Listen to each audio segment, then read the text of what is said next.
حدیث میں آتا ہے کہ اللہ کے نبی علیہ السلام نے ایک مرتبہ حضرت عائشہ رضی اللہ تعالیٰ عنہا کو سونے کے کنگن پہنے ہوئے دیکھا، چاندی کے کنگن پہنے ہوئے دیکھا تو پوچھا کیوں پہنی ہو؟ تو حضرت عائشہ نے فرمایا یا رسول اللہ آپ کو خوش کرنے کے لیے، یعنی بیوی کا بننا سنورنا شوہر کو خوش کرنے کے لیے ہے، اور یہ حضرت عائشہ کی سنت ہے، صحابیہ کی سنت ہے۔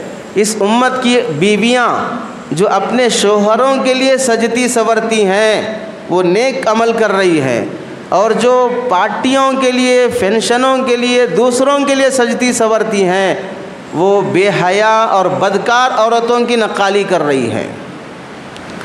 باہر خوشبو لگا کر جانا، باہر بن سنور کر جانا، اسے اللہ کے نبی علیہ السلام نے لعنت فرمایا ہے واپس آنے تک۔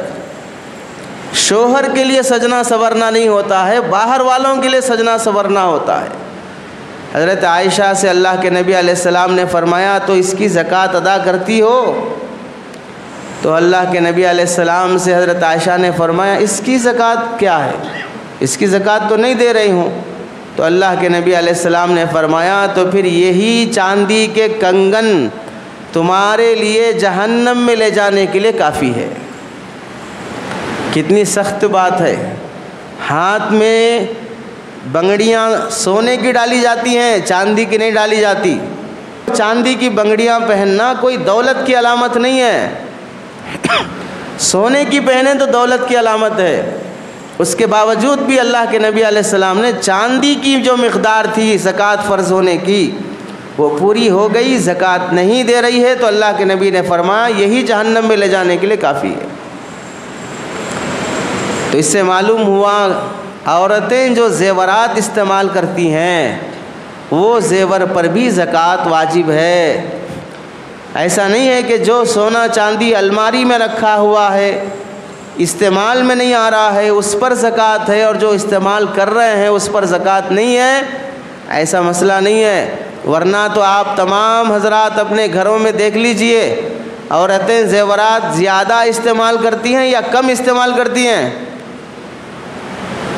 کم استعمال کرتی ہیں، سال بھر الماری میں رکھی رہتی، کبھی کبھار فنکشن آیا تو پہنتی ہیں، تو استعمال میں نہیں آ رہے، کبھی کبھار استعمال میں آ رہے بس۔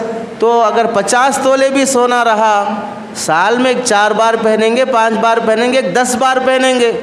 ہر مہینہ اگر فنکشن رہا تو بھی 12 بار پہنیں گے بس سال میں، 12 مہینے میں 12 بار۔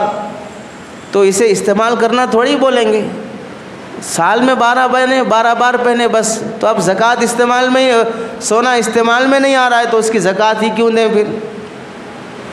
تو سونے چاندی کی زکوٰۃ تو پھر جتنے سونا چاندی گھروں میں رکھا ہے سب پر سے زکوٰۃ ختم۔ اب سونے چاندی کی زکوٰۃ دینا بولے تو کون دینا پھر؟ خالی جویلرز والے دینا پھر، ختم۔ اس کے علاوہ کوئی سونے چاندی کی زکوٰۃ ہی نہیں دینا ہے۔ غلط بات ہے۔ سونا چاندی چاہے مرد کے پاس ہو، عورت کے پاس ہو، استعمال میں ہو نہ ہو، باہر صورت اس پر زکوٰۃ ادا کرنا فرض ہے، ورنہ وہی سونا چاندی اسے جہنم میں لے جانے کے لیے کافی ہے۔